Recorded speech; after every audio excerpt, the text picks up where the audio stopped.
जय श्री कृष्णा मित्रों, आप सभी का बहुत बहुत स्वागत है आपके अपने चैनल भक्ति सागर में। आज हम सुनेंगे कार्तिक मास महात्म्य कथा अध्याय 4। कार्तिक मास महात्म्य कथा अध्याय 1, कथा अध्याय 2, कथा अध्याय 3 हम पिछले वीडियो में सुन चुके हैं। आज हम सुनेंगे कार्तिक मास महात्म्य कथा अध्याय 4। नारद जी ने कहा, ऐसा कहकर भगवान विष्णु मछली का रूप धारण करके आकाश से जल में गिरे। उस समय विंध्याचल पर्वत पर तप कर रहे महर्षि कश्यप अपनी अंजलि में जल लेकर खड़े थे। भगवान उनकी अंजलि में जा गिरे। महर्षि कश्यप ने दया करके उसे अपने कमंडल में रख लिया। मछली को थोड़ा बड़ा होने पर महर्षि कश्यप ने उसे कुएं में डाल दिया। जब वह मछली कुएं में भी ना समा सकी तो उन्होंने उसे तालाब में डाल दिया। जब वह तालाब में भी ना आ सकी तो उन्होंने उसे समुद्र में डाल दिया। वह मछली वहां भी बढ़ने लगी। फिर मत्स्य रूपी भगवान विष्णु ने इस शंखासुर का वध किया और शंखासुर को हाथ में लेकर बद्री वन में आ गए। वहां उन्होंने संपूर्ण ऋषियों को बुलाकर इस प्रकार आदेश दिया, मुनीश्वरों, तुम जल के भीतर बिखरे हुए वेद मंत्रों की खोज करो और जितनी जल्द हो सके उन्हें सागर के जल से बाहर निकाल लाओ। जब तक मैं देवताओं के साथ प्रयाग में ठहरता हूँ, तब उन तपोबल संपन्न महर्षियों ने यज्ञ और बीजों सहित संपूर्ण वेद मंत्रों का उद्धार किया। उनमें से जितने मंत्र जिस ऋषि ने उपलब्ध किए, वही उन बीज मंत्रों का उस दिन से ऋषि माना जाने लगा। तदंतर सब ऋषि एकत्र होकर प्रयाग में गए। उन्होंने ब्रह्मा जी सहित भगवान विष्णु को उपलब्ध हुए सभी वेद मंत्र समर्पित कर दिए। सब वेदों को पाकर ब्रह्मा जी बहुत प्रसन्न हुए। उन्होंने देवताओं और ऋषियों के साथ प्रयाग में अश्वमेघ यज्ञ किया।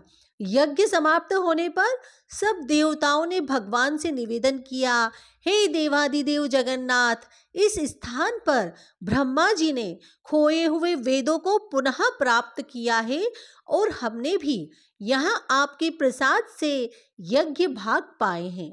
अतः यह स्थान पृथ्वी पर सबसे श्रेष्ठ पुण्य की वृद्धि करने वाला एवं भोग तथा मोक्ष प्रदान करने वाला हो। साथ ही यह समय भी महापुण्यमय और ब्रह्मघाती आदि महापापियों की भी शुद्धि करने वाला हो तथा तप स्थान यहाँ दिए हुए दान को अक्षय बना देने वाले हो, यह वर दीजिए। भगवान विष्णु बोले, देवताओं, तुमने जो कुछ कहा वह मुझे स्वीकार है। तुम्हारी इच्छा पूर्ण हो। आज से यह स्थान ब्रह्म क्षेत्र के नाम से प्रसिद्ध होगा। सूर्यवंश में उत्पन्न राजा भागीरथ यहाँ गंगा को ले आएंगे और वह यह सूर्य कन्या यमुना से मिलेगी। ब्रह्मा जी और तुम सब देवता मेरे साथ यहाँ निवास करो। आज से यह तीर्थराज के नाम से विख्यात होगा।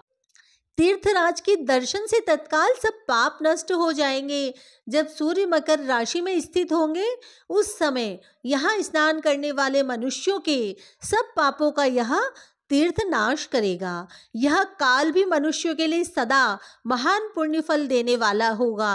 माघ में सूर्य के मकर राशि में स्थित होने पर यहाँ स्नान करने से सालोक्य आदि फल प्राप्त होंगे। देवादिदेव भगवान विष्णु देवताओं से ऐसा कहकर ब्रह्मा जी के साथ वहीं अंतर्ध्यान हो गए। तत्पश्चात इंद्रादि देवता भी अपने अंश से प्रयाग में रहते हुए वहां से अंतर्ध्यान हो गए। जो मनुष्य कार्तिक में तुलसी जी की जड़ के समीप श्री हरि का पूजन करता है, वह इस लोक में संपूर्ण भोगों का उपभोग करके अंत में वैकुंठ धाम को जाता है। कार्तिक मास महात्म्य कथा अध्याय 4 पूर्ण हुआ। धन्यवाद।